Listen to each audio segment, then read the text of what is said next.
আসসালামু আলাইকুম। সপ্তম শ্রেণীর সুপ্রিয় শিক্ষার্থী বন্ধুরা, আজকে তোমাদের গণিত বইয়ের ৩৭ পৃষ্ঠা, এটা অনুশীলনী ২.৩-এর ৩৭ পৃষ্ঠার ২২ নম্বর থেকে শুরু করছি। ২২ নম্বর তোমরা স্ক্রিনে লক্ষ্য করছো,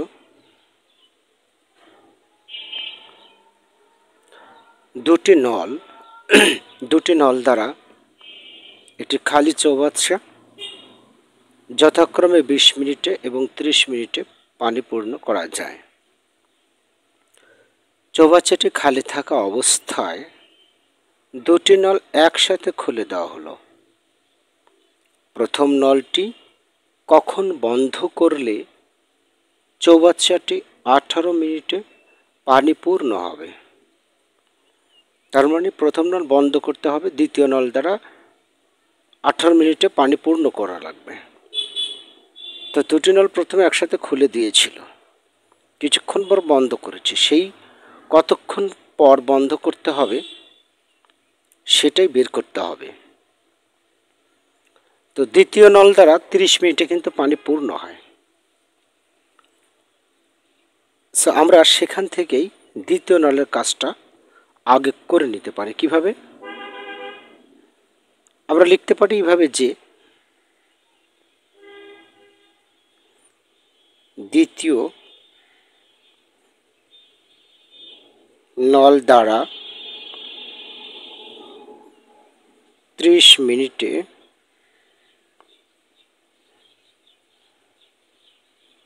পূর্ণ হয় এক অংশ, মানে সম্পূর্ণ অংশ। অতএব দ্বিতীয় নল দ্বারা ১ মিনিটে পূর্ণ হয় অবশ্যই কম, তাই এই ১-এর নিচে ৩০। অতএব দ্বিতীয় নল দ্বারা এই যে ১৮ মিনিটে পানি পূর্ণ হবে, তাহলে ১৮ মিনিটে কতটুকু পানি পূরণ করতে পারে দ্বিতীয় নল, সেটা আমরা দেখে নেব একবার। এটা কেন হলো, কিভাবে হলো আমি বুঝিয়ে দিচ্ছি, একটু লাইনে আসি, বুঝতে পারবে। ৩০ মিনিটে করে ১৮ মিনিটে কতটুকু পূর্ণ করে সেটা আগে দেখি। তো ১৮ মিনিটে পূর্ণ করে ১ গুণ ১৮ নিচে ৩০। কাটাকাটি যদি করি ৬ দ্বারা তাহলে হবে ৩, এটা যদি কাটি ৬ দ্বারা তাহলে হবে ৫। তার মানে বিষয়টা দাঁড়ালো ৩/৫ অংশ। এটা কিন্তু ১৮ মিনিটে পূর্ণ করেছে কে? দ্বিতীয় নল। আচ্ছা একটু ভাবো তো, এখন শুধু দ্বিতীয় নলই কাজ করছে। ৩০ মিনিটে এক অংশ পূর্ণ করতে পারে আর ১৮ মিনিটে এত অংশ পূর্ণ করতে পারে। বিষয়টা ভাবো, মানে দ্বিতীয় নল দ্বারা যদি তাকে একাই কাজটা দেওয়া হয়, মানে দ্বিতীয় নলের কাজটা যদি দেওয়া হয়, দ্বিতীয় নলকে যদি বলা হয়, তো দ্বিতীয় নল ১৮ মিনিটে এত অংশ কাজ করে। তার মানে কি বাকি অংশ প্রথম নল করেছে, তাহলে ১৮ মিনিটে এত অংশ, তাহলে বাকি যেটা থাকে সেটাই তো প্রথম নল করেছিল, তাই না? আসলে বাকি কতটুকু থাকে সেটা আবার ভাবতে হবে, কত অংশ বাকি থাকবে। ১৮ মিনিটে ৩/৫ অংশ পূর্ণ করে, তাহলে খালি থাকে বা বাকি থাকে কত, এটা আবার বের করতে হবে। সম্পূর্ণ অংশ কত ধরি আমরা? ১। অতএব বাকি থাকে, বাকি অংশ বা বাকি থাকে এত অংশ, যেটা ইচ্ছে লিখতে পারো ১ বিয়োগ ৩/৫। এখানে লসাগু ৫, এখানে কিছু নেই, ৫ × ৫ বিয়োগ ৩ অংশ সমান, বিয়োগ যদি করে তাহলে ২, আর এটা হচ্ছে ৫ অংশ। এখন তোমাদের কাছে প্রশ্ন, একটু ভেবে দেখো, এই এত অংশ খালি থাকে, এখনো বাকি থাকে, তাহলে ওখানে প্রশ্ন করেছিল কতক্ষণ পর প্রথম নলটি বন্ধ করলে 18 মিনিটে পূর্ণ করা যাবে। তো এই যে এই অংশ পূরণ করে কিন্তু প্রথম নল। তাহলে এখন এই অংশ পূরণ করে কতটুকু সময় সেটা বের করতে হবে। এটা কি করে বের করতে পারবো? দেখো, প্রথম নল কিন্তু 20 মিনিটে সম্পন্ন করতে পারে। তাহলে আমরা এখন লিখতে পারি, এখন গল্পের ভাষার মতো করে প্রথম নল দ্বারা এক অংশ বা এক বা সম্পূর্ণ অংশ বলে লিখবে, পূর্ণ হয় 20 মিনিটে। অতএব প্রথম নল দ্বারা এই যে 2/5 অংশ পূর্ণ হয়, যেহেতু এটা ভগ্নাংশের, সো এখানে 1 আছে, এখানে ভগ্নাংশের এত আছে বড়, সো গুণ হয়ে যাবে। তার মানে এই যে 20 গুণ 2/5 মিনিটে 4×5 = 20, এখানে গুণ আছে 4×2 = 8 মিনিটে। বিষয়টা আশা করছি বোধগম্য হয়েছে যে এই যে এত অংশ পূর্ণ হয় এটা কয় মিনিটে? 8 মিনিটে পূর্ণ হয়। তো এই 8 মিনিট পরে, এখন তোমরা বলতে পারো স্যার এই 8 মিনিটে তো ওই দ্বিতীয় নলও খোলা ছিল। হ্যাঁ, খোলা তো ছিল, ওই দুটো মিলে কাজ করেছে। কিন্তু এককভাবে 18 মিনিটে দ্বিতীয় নল এত অংশ পূরণ করতে পারে।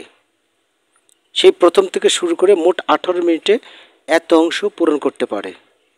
তাহলে এই 8 মিনিটের মধ্যেই ওটা আছে, যার কারণে এই 8 মিনিট পর যদি বন্ধ করো প্রথম নল, তবেই দ্বিতীয় নল দ্বারা 18 মিনিটে পানি পূর্ণ হয়। আমরা অতএব বা সুতরাং 8 মিনিট পর প্রথম নলটি বন্ধ করতে হবে। আমি আর লিখলাম না, লিখে নেবে, প্রথম নলটি বন্ধ করতে হবে। ওকে, নেক্সট 23 নম্বর বলেছি, 100 মিটার দীর্ঘ একটি ট্রেনের গতিবেগ ঘন্টায় 48 কিলোমিটার। 100 মিটার দীর্ঘ একটি ট্রেন। দেখো, এখানে ট্রেনের দৈর্ঘ্যটা উল্লেখ করা মানেই সেটার কাজ আছে। 100 মিটার দীর্ঘ, এর গতিবেগ কত? 48 কিলোমিটার, মানে 1 ঘন্টায় 48 কিলোমিটার যায়। ওই ট্রেনটি 30 সেকেন্ডে একটি সেতু অতিক্রম করে।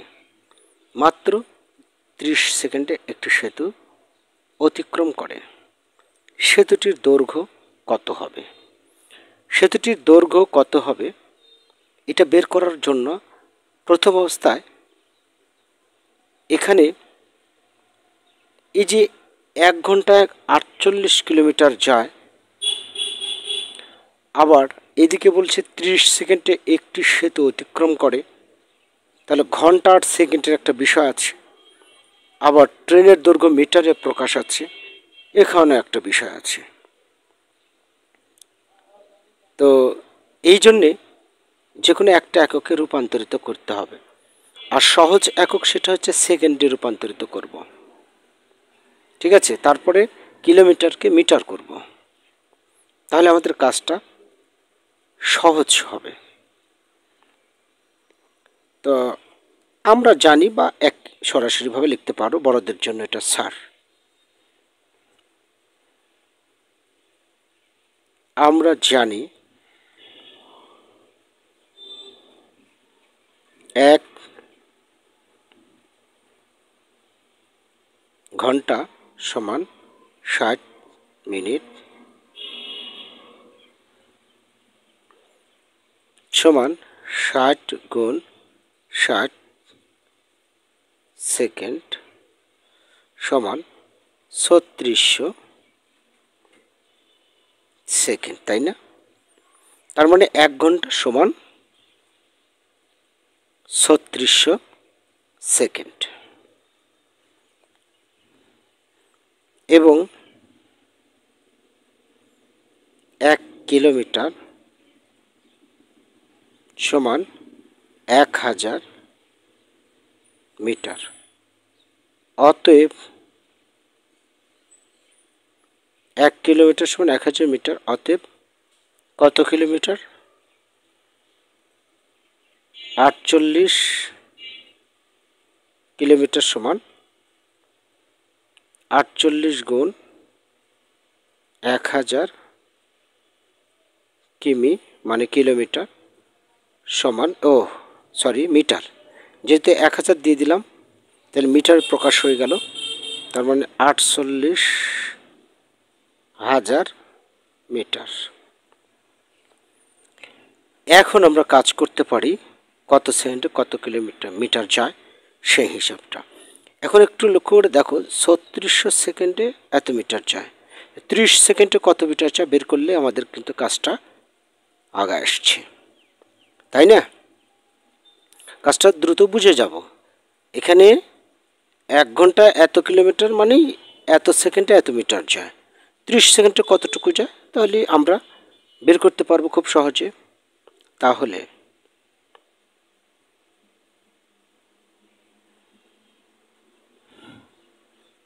ছত্রিশশো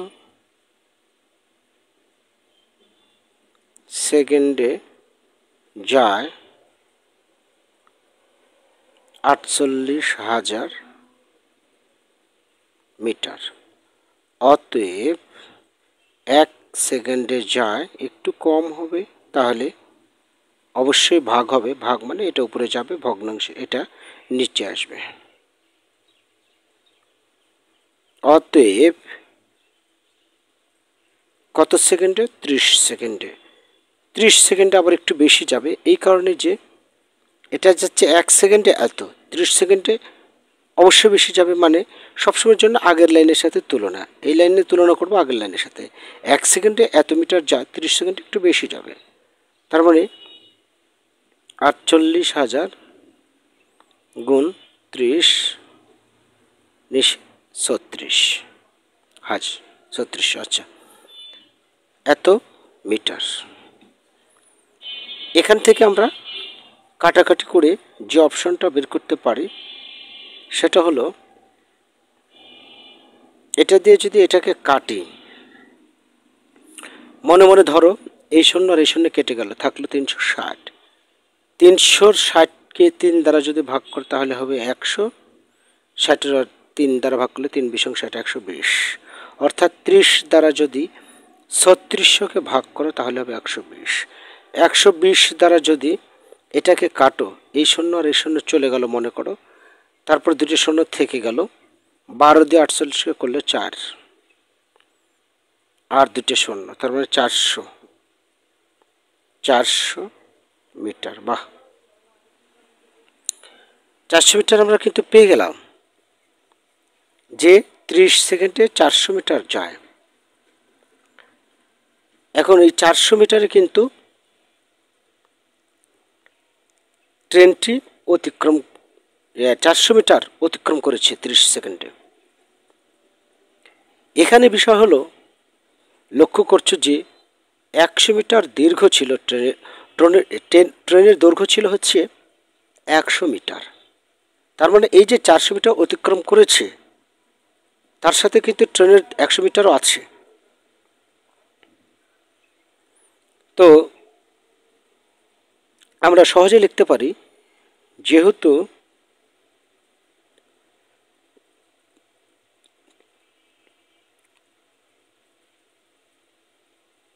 যেহেতু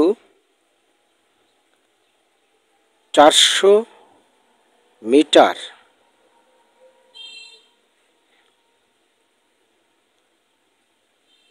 আমরা ভাষাটা একটু লিখতে পারি, যেহেতু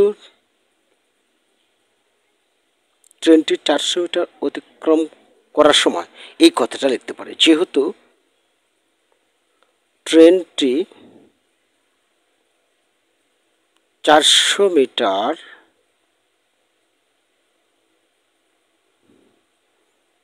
অতিক্রম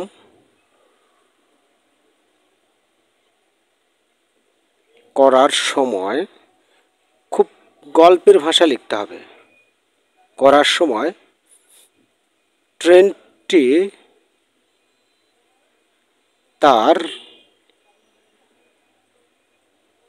নিজের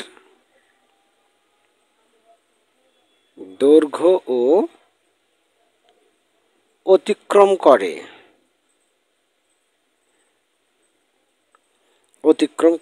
করে নাকি 400 মিটার যখন গিয়েছে, কারণ 30 সেকেন্ডে গিয়েছে 400 মিটার, তার মানে কি একটা সেতু 30 সেকেন্ডে অতিক্রম করেছে। ওখানে লেখা ছিল যে সেতুটির দৈর্ঘ্য কত, তো একটা সেতু 30 সেকেন্ডে অতিক্রম করেছে, তার দৈর্ঘ্য বের করতে হবে। এখন এই 30 সেকেন্ডে যাওয়ার সময় ট্রেনটি তার নিজের গতি আর নিজের যে একটা দৈর্ঘ্য আছে 100 মিটার, সেটা অতিক্রম করেছে, তো তবেই তো সেতুটি পার হয়েছে, তাই না? এখন শুধু সেতুটির দৈর্ঘ্য কত হবে, তাহলে ট্রেনের ওই 100 মিটার দৈর্ঘ্যটা আমরা এখান থেকে বাদ দিয়ে দিতে পারি। সুতরাং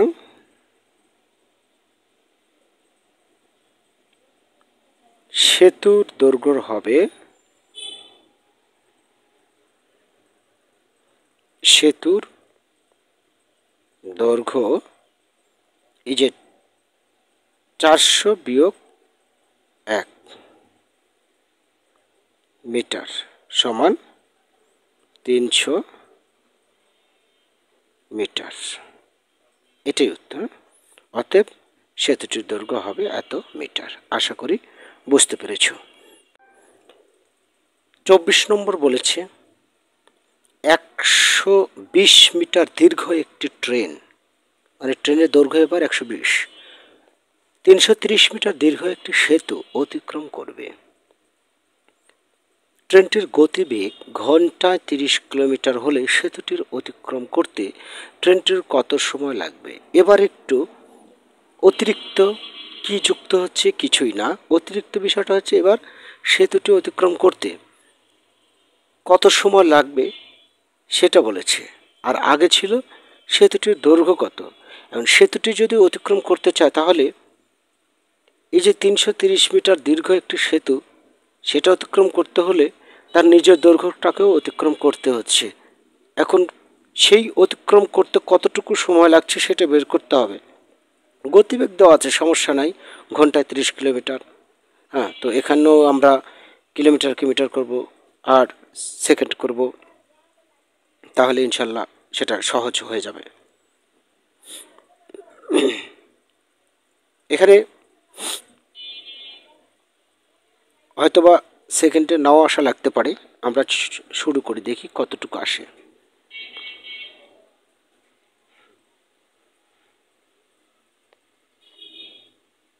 আচ্ছা, এখানে আমরা লিখতে পারি সরাসরিভাবে যে যেহেতু, এই কথাটা আগে লিখে নিই, যেহেতু 120 মিটার দীর্ঘ একটি ট্রেন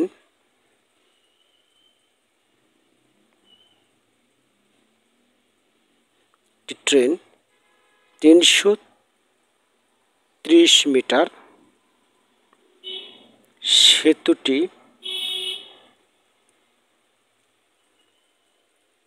অতিক্রম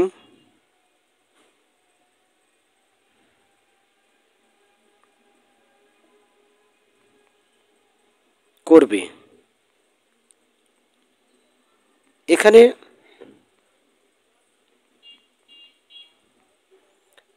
ট্রেনটিকে একেবারে গল্পের ভাষায়, এখানে ট্রেনটিকে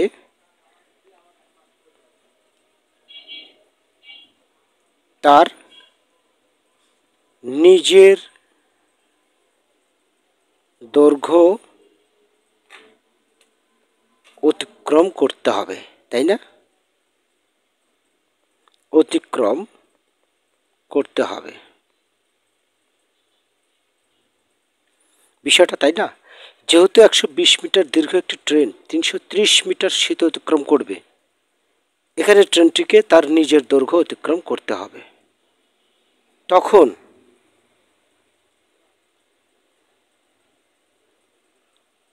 মোট অতিক্রম করতে হবে, মোট অতিক্রম একেবারে গল্পের ভাষায়, লেখাটা বড় হয় কিন্তু গল্পের ভাষা। তখন মোট অতিক্রম করতে হবে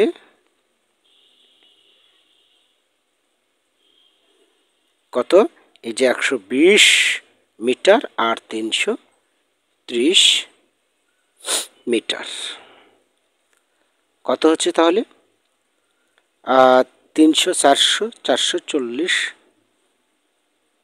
মিটার। ওকে, এই 440 মিটার যেতে কতটুকু সময় লাগে সেটা এখন বের করতে হবে।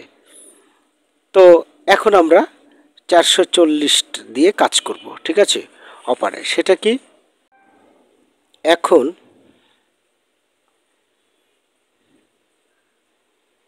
আমরা জানি 1 কিলোমিটার সমান 1000 মিটার। অতএব 30 কিলোমিটার সমান 30,000, একবারে লিখে দিলাম, হ্যাঁ, 30,000 মিটার। আবার এবং এবং এবং কথাটা এখানে মানায়, আবার মনে হচ্ছে ওইটাই আবার। আবার 1 ঘন্টা সমান 60 মিনিট সমান 60 গুণ 60 সেকেন্ড সমান 3600 সেকেন্ড। আজান দিয়ে দিচ্ছে, বাস। তাহলে 3600 সেকেন্ডে যায় এত মিটার, তাই না? তাহলে আমাদের কাজ ছিল 440-এর, কিন্তু তাহলে এখন আমরা খুব দ্রুত লিখতে পারি এইভাবে যে 30,000 মিটার যায় 3600 সেকেন্ডে। অতএব 1 মিটার যায়, দেখো নিচে অবশ্যই কম, তাই না? তাই এতে হবে। অতএব আমাদের কাজ ছিল 440 মিটার কতটুকু সময় লাগবে সেটা। তো 440 মিটার যেতে সময় নিচ্ছে কত সেটা বের করলেই হয়ে যাবে। এই ঠিক আছে। তো আমরা যদি এইটার কাটাকাটি করি তাহলে উত্তরটা আসবে তোমার 54 সেকেন্ড। আমি যেহেতু আজান দিচ্ছে, ক্লাসটা এখানেই শেষ করলাম। কাটাকাটি করলে 54 সেকেন্ড আসবে। যদি না পেরে থাকো অবশ্যই কমেন্ট করে জানাবে। অতএব সেতুটি অতিক্রম করতে ট্রেনটির 54 সেকেন্ড সময় লাগবে। ওকে, উত্তরটা লিখে দেবে। আল্লাহ হাফেজ।